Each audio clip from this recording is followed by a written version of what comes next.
I want to start this story off by saying I am a 22-year-old guy living in a small town in upstate New York. My name is Kevin. I won't use my last name for obvious reasons. My father, Steve, was a doctor and a brilliant man. He also died to save my life. Just a little over a year ago, I was desperately broke, not a penny to my name. You see, although my father had money, he really had more of the just 'cause I'm rich doesn't mean my kids are rich kind of attitude. Sure, he'd buy me food and give me a place to live, but he never bought me a car or paid for anything that wasn't necessary, like going to a concert with my friends or something. But he did do one thing, and that was find me a job. I was 100% against it when he first told me about it. Being one of the biggest doctors in our area, he had tons of connections to the community, especially in his field of work. So his grand idea was to have me work at a psych ward. Father of the Year. Well, anyway, like I said, I was 100% against it. "What are you, crazy?" I think were my first words in response. $25 an hour, was his response. That was enough for me to break, especially when my bank account balance was looking like a string of Cheerios. Before I said yes to him, however, I needed to know what I had to do. He told me I would basically be a janitor, to which I scrunched my face at. But that $25 an hour was way too tempting. "How the hell did you get me that wage? Do you know the guy or something?" "Sure do," he said. "Bob Conti. I already talked to him on the phone yesterday.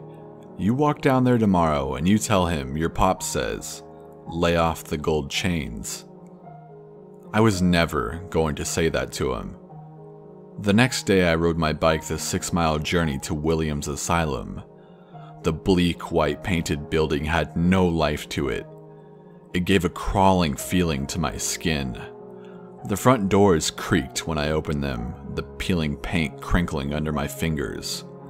I was immediately greeted by a 30 to maybe 35-year-old woman sitting in a small lounging area. "Hello. How can I help you?"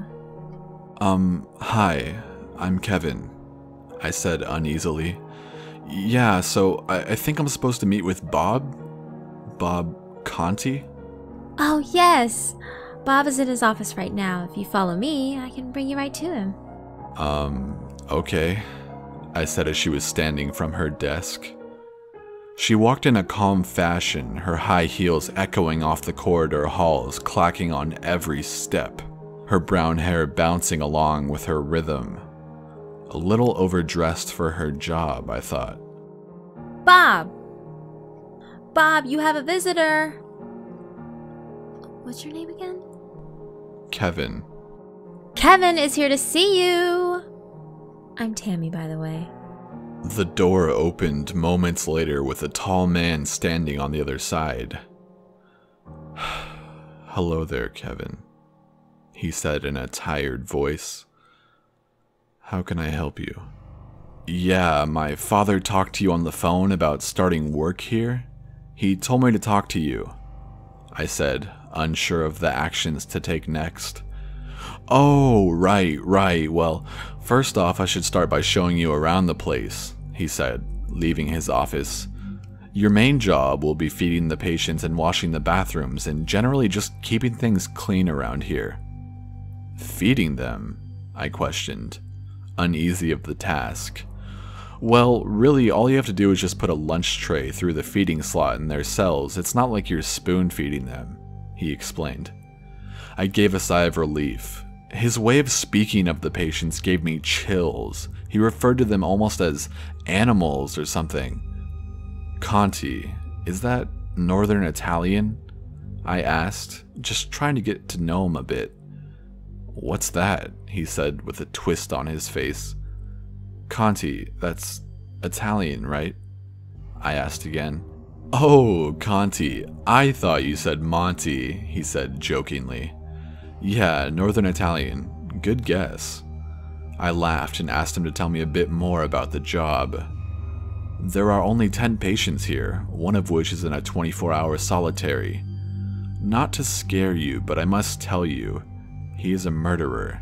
He is clinically insane and not allowed in prisons, and under no circumstances are you ever to talk to him. He is very manipulative and violent.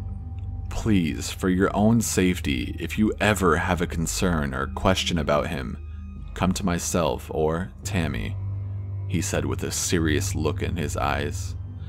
I could instantly feel the direness of his words. "I understand," I said with a gulp. "Okay, anyway," he said, "right now the other 9 patients are in their rooms and will get to come out a little later for their nightly hour of common room time. Believe it or not, most of them play board games while a few play with the imaginary bunnies that walk around with them. It will take some time getting used to it, but trust me, it's not as hard as it sounds." "I guess I'm going to have to take your word on that one," I said. "This is the common room," he said as we rounded a corner to a small room with a few tables and chairs strewn about, a few different board games on the shelves.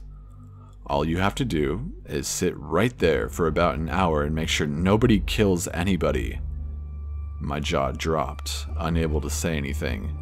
I'm kidding. The other 9 inmates are all non-violent. They have 0 records of physical altercations. They've got some foul mouths though, so be ready for that," he reassured. He showed me the bathrooms and the holding cells and the rest of the grounds until finally the tour was over and we were back at his office. So most of the time I'm in my office, doing the paperwork for invoices and making sure I've made the orders for food shipments and whatnot. You know, ownership stuff. Anyway, you can talk to Tammy if you need anything. She's usually at her desk. Think of her as your sub-boss. "Welcome aboard," he said with an extending handshake. What do I do now?" I said in an unsure voice. "Talk to Tammy, she will run you through the specifics," he said as he slowly closed the door. I walked down the winding, confusing hallways, finally making my way to Tammy's desk. So, this is more than half the job. Sitting on your ass and waiting for the day to end." "Wait, really?" "Yep, you're looking at it." "So, what am I supposed to do?" "You know what? I can let the patients out early tonight so you can see how that works. Bob shouldn't mind." I agreed, since I really had no other choice. We walked down the maze of corridors to the long, narrow stretch of hallway extending from the common room. The long hall had 5 doors on each side, all identical, solid in white with a tint of yellow from the aging. Each had a small slot in the door which led to a tray-like feature on the other side. The decaying tiles on the wall had faded colors of a pale brown. Tammy walked in front of me, jingling the keys in her hands while opening the first door on the right. "Here's old Jackson." A shadow-eyed man with gray hair slowly rose to his feet, his back hunched and purple bag sagging from the hollow sockets dug into his skull. He seemed to hardly have the energy to saunter by me with an indifference to my existence. I was overwhelmed with feelings when I saw my first patient. The next few doors were the same story. Shells of human beings walking down the narrow hallway, dead-eyed and distant. Zombies. On the 6th door, finally, there was a change. An older black man with an obvious scar running its length down the side of his head. He had short hair and one whitened eye. His appearance shocked me at first, but later intrigued me. I was desperate to know what happened to him. "What's up, man? I see you looking at me. You know I popped 3,000 or 4,000 people when I was on the streets." The man spoke in a quick manner, his words spitting from his mouth. He stood to his feet and walked by both Tammy and myself, still bantering about his stories. "I had 6 tigers, 4 lions, 17 mountain lions. You know, the ones from the mountains, not the ones from Africa. Homeland. Lions and tigers and bears." Tammy interrupted him. I assumed she was sick of his ramblings, as was I. "That's Rick. He probably won't answer to that, though." "Damn straight I won't answer to that," Scar's the name, he said with a twisting face. Tammy rolled her eyes. Moving on. Cell 7 and Cell 8 had two older women who seemed to be very twitchy, flinching and ducking at things that weren't even there, and eventually sprinting down the hall. Anne and Kate, she called them. Cell 9 held a young woman with fiery eyes. She had a tight muzzle strapped around her face, muffling her screams. Her eyes pierced straight through me with terror. Tammy had to practically drag her from her cell. Oh, come on, Renee. He's not going to hurt you. The woman was desperately trying to scream words towards Tammy and myself. She finally broke free from Tammy's grasp and manically sprinted down the hall. Tammy was swift after her, tackling her to the floor and crashing into the common room. The other patients watched in surprise. Tammy forcibly ripped the frightened patient to her feet, walking her back down the hall. She shoved her into her cell and slammed the door shut. You can just stay in there until you learn how to act in the common room. She slammed her hand on the door 4 times in clear anger. I had no idea what to do. I was frozen. I gulped as I watched the scene unfold. Tammy finally removed her attention from Renee. I'm sorry. Look, Tammy, I don't think I can do this, I said, as I slowly turned my back to her and began to leave the building. No! You can't leave. We desperately need the extra help around here, as you can see. I now heard the haunting screams of a deeper voice. The man in cell 10. Also muffled by what I assume was a muzzle. I took a deep breath, followed by a long stretch of silence. Come on. I can show you some of the games we play with some of the other patients. Okay, I finally broke. It may have had something to do with her attractiveness. Her face was the definition of perfect, and her body wasn't far behind. She smiled wide with my acceptance to the rest of the job. We made our way to the common room where the patients had been still dazzled by what they had seen. Who wants to play house? Tammy broke the silence with her question. Surprisingly, Jackson, Scar, Anne, and Kate all happily volunteered to join in on the game. The old man, Jackson, feebly rose his hand as if he was too afraid to ask a question. Yes, Jackson. Can I be the baby? His raspy voice seeped out. Well, of course you can, Jackson. You've already got your diapers on. Jackson had a dopey-eyed smile on as he pulled his pants down to show his stained diapers. I instantly retracted on impulse. I gagged as the smell hit my nose. I almost puked all over them. Kevin! You can't act like that around the patients. Oh, look, now he's crying. The skinny man sobbed uncontrollably and finally ran to the other corner of the room to sulk. Tammy left in a huff after the man, picking up a spare diaper on the way. Aw, did baby Jackson make a poopy? He giggled and lifted his legs in the air. She stripped him and proceeded to change his diaper in the middle of the room. Once again, I was frozen in disbelief. I wanted to say something, but I couldn't. This couldn't be legal. I was disgusted to the point of nausea. Meanwhile, Scar was lying on his back, panting like a dog and kicking his legs in the air. I'm the pooch, yo. He laughed hysterically and he started barking. Yes, you are, Rick. You're a good boy. I'm Scar, he screamed. Jackson clapped his hands when Tammy was done changing his diaper. She slipped his pants back on and stood him to his feet. She quickly ran over to Scar and started rubbing his belly. He slapped his tongue out and rolled from side to side. Scar continued to giggle and make barking noises. Kate perked her eyes and exclaimed that she wanted to be the wife. Wife? To me? That would make you a lesbian. You're not a lesbian, are you, Kate? No. I'm his wife. She said this while pointing at me. I didn't know what to do. I looked to Tammy for guidance. She just raised her eyebrows at me as if I should play along. Kate started walking towards me, a wide smile on her face. I stepped back a few feet and she finally reached me. Her arms coiled around me tightly and squeezed. My hands shook as she squeezed even harder.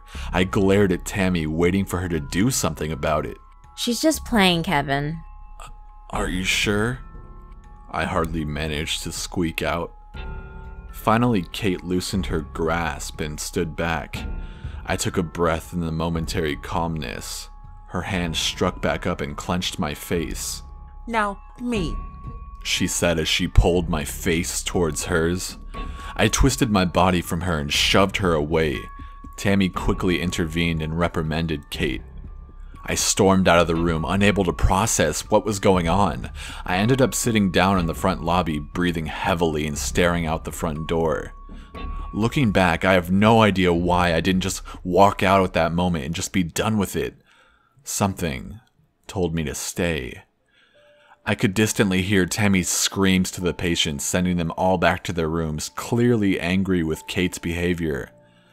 Finally, she came to the lobby, a fluster in her breath. I said the first words before she could say anything. "This is up," I said. "I seriously can't do this." Listen, Kevin. They're just excited to see someone new in here and just acting erratically. They're almost always calm and controllable. No. You know what? Everything is... You're playing house with a bunch of loonies and one of them wants to have sex with me. You really should not refer to the patients like that. There was a long stretch of silence in the small lobby. I think you should go home for the night and think about it. But I urge you to give it another shot tomorrow. I said nothing as I walked out the doors. The first thing I did when I got home was tell my dad about the events that had just happened. I explained to him that I couldn't do it. He insisted that I go back. Come on, Kevin. Don't make me look bad. Bob told me over and over again how they were struggling to find good workers around there. And here the man offers you $25 an hour, and you say you can't do it? Just please, for your father, go back tomorrow. I just couldn't tell him no. Noon the next day, I was right back at it. Tammy was glad I was back. She even cooked me a lunch. A few thinly cut pieces of venison between 2 thick slices of white bread. It was worth it coming back just for that sandwich. Damn, that was amazing. I haven't had venison since I was like 6. I forgot how good it tasted. Thanks. The next few hours, Tammy and I just sat talking, waiting for the common room time. Talking about just mindless stuff. Finally, she decided it was time to let the patients out. We walked down the winding hallways to the common room. She told me to wait there while she released all the patients. She was back shortly after, a flood of wackos behind her. Some of the quieter ones began playing checkers with each other while the more livelier group came towards Tammy and myself. "Have I ever told you I used to have 8 Komodo dragons?" Scar chimed in. His names were Charlie, Bruce, Lil Terry, Big Terry, Sebastian. Okay, who's ready to play house? Tammy asked, cutting Scar off. They all jumped for excitement when she suggested it. It just creeped me out. Their facial expressions chilled me. I just needed to leave the room. Where's the bathroom, Tammy? Oh, just down the hall past the cells rooms. I quickly left the room, jetting past the cell hallway, hearing the haunting, muffled screams of the man in cell 10. Chills ran through my whole body. I finally made it to the bathroom. I didn't even have to go. I just sat on the toilet for about 10 minutes until I could gather my thoughts. I walked back down the hall slowly, not even really wanting to get back to the common room. The man had seemed to have stopped screaming. I got closer to the hall and my spine tingled. Before long, I was standing at the end of a long, dead-end hallway directly in front of cell 10. I was strangely curious, with the same longing feeling to look down when you're standing on top of a towering ledge. I was staring at the pale white door. There was no sound whatsoever. No movement, no breathing, no screaming. Nothing. I crouched down, slowly moving my face to the feeding slot, peeking through with my eyes. I could barely see anything, mostly shadows and an obstructed view from the feeding tray. I knelt down to try to get a better glance. As I repositioned myself, I noticed something on the floor just by the doorframe. A small puddle of deep red blood pooling a few inches out from the door. I lost my breath. As I looked back up through the slot, I was staring at two bloodshot eyes split open in terror. I fell onto my back, fear engulfing my body. My head slammed on the door of cell 9 directly across the hall from cell 10. I had forgot there was a patient in cell 9, that is, until she started her screaming again. The man in cell 10 started slamming what I assume was his face or hands against the door. I quickly scrambled to my feet and started making my way back to the common room to tell Tammy the patient was bleeding. At the end of the hall stood Kate. Her eyes pierced me. "Hello, husband." She started walking quickly towards me. I didn't even hesitate to burst by her. I slammed her body against the wall and ran the narrow hallways to the common room. Tammy was sitting on the couch with her back to me while the patients wandered, free to do what they like. "Are you even paying attention? You got crazies running all over the place and you're sitting in here..." My words were cut off from the shock of what I was seeing as I walked to the front side of the couch.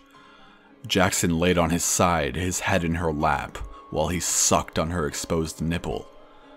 "What the going on in here?" Tammy quickly jumped up, putting her breast back in her shirt. Feed the baby," Jackson happily exclaimed. He's just playing. I shook my head in disgust. "No, I'm going to tell Bob." No, you can't! She screamed as she followed after me. I made it to Bob's office much quicker than she had, opening the door unannounced. He was sitting at his desk, the barrel of a pistol in his mouth. He looked at me with surprise and pulled it out of his mouth swiftly. I was in shock. He quickly turned to anger. "Never interrupt me during my private time!" His voice shaking in rage. His face turned red with fury as he stood from his desk. The photo on his medical license hung in contrast on the wall behind him. His calm, smiling face on the document seemed to mock him from behind.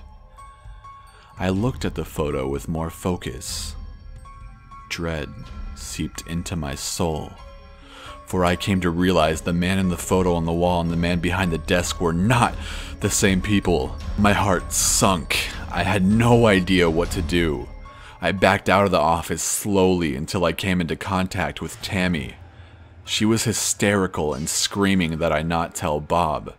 The intense skittishness of myself at the time caused me to backhand her with reactive fear. She fell to the ground instantly, the keys to the cell sliding across the hall. My gut wrenched as the gears in my head started turning, piecing together what I thought was happening. I snatched the keys and sprinted down the twisting halls, dodging the wandering, dead-eyed patients. I went straight to cell number 10 and twisted the key in the door. My suspicions were confirmed when I saw the man. The same man from the photo in the office. Bob Conti. My stomach twisted and I nearly threw up when I realized what I had eaten earlier in that day. He had multiple hunks of meat removed from his thigh, blood running down his legs and pooling on the ground. Before I could even react, I glanced down the long, tight hallway to see Tammy, standing still with a petrifying twist in her eyes, a knife with dried blood dangling from her right hand. Her head tilted and a soul-killing smile crept across her face. I tried to step away, my back hitting the dead-end wall. She moved with inhumane speed towards me, the knife raised with intent. She hissed at me with loudness. I stumbled over my own feet and fell into the cell. She slammed the door shut and made chilling cackles of laughter. Did someone get scared?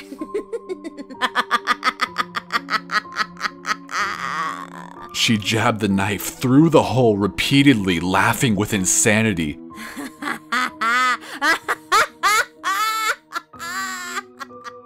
She finally walked away, leaving us locked in the room. I had the keys, but they served no purpose from inside the cell. I removed Bob's muzzle and he explained to me what had happened, and that the woman in cell 9, Renee, was his receptionist. There was nothing we could do.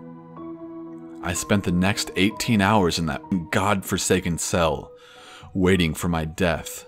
I'm sure most of you are wondering about my father, and why I started this story off explaining that he died to save my life. When I didn't come home that night, he must have been extremely worried. He wanted to speak with Bob in person to see if he had heard from me or knew where I may have gone. The man who had impersonated Bob...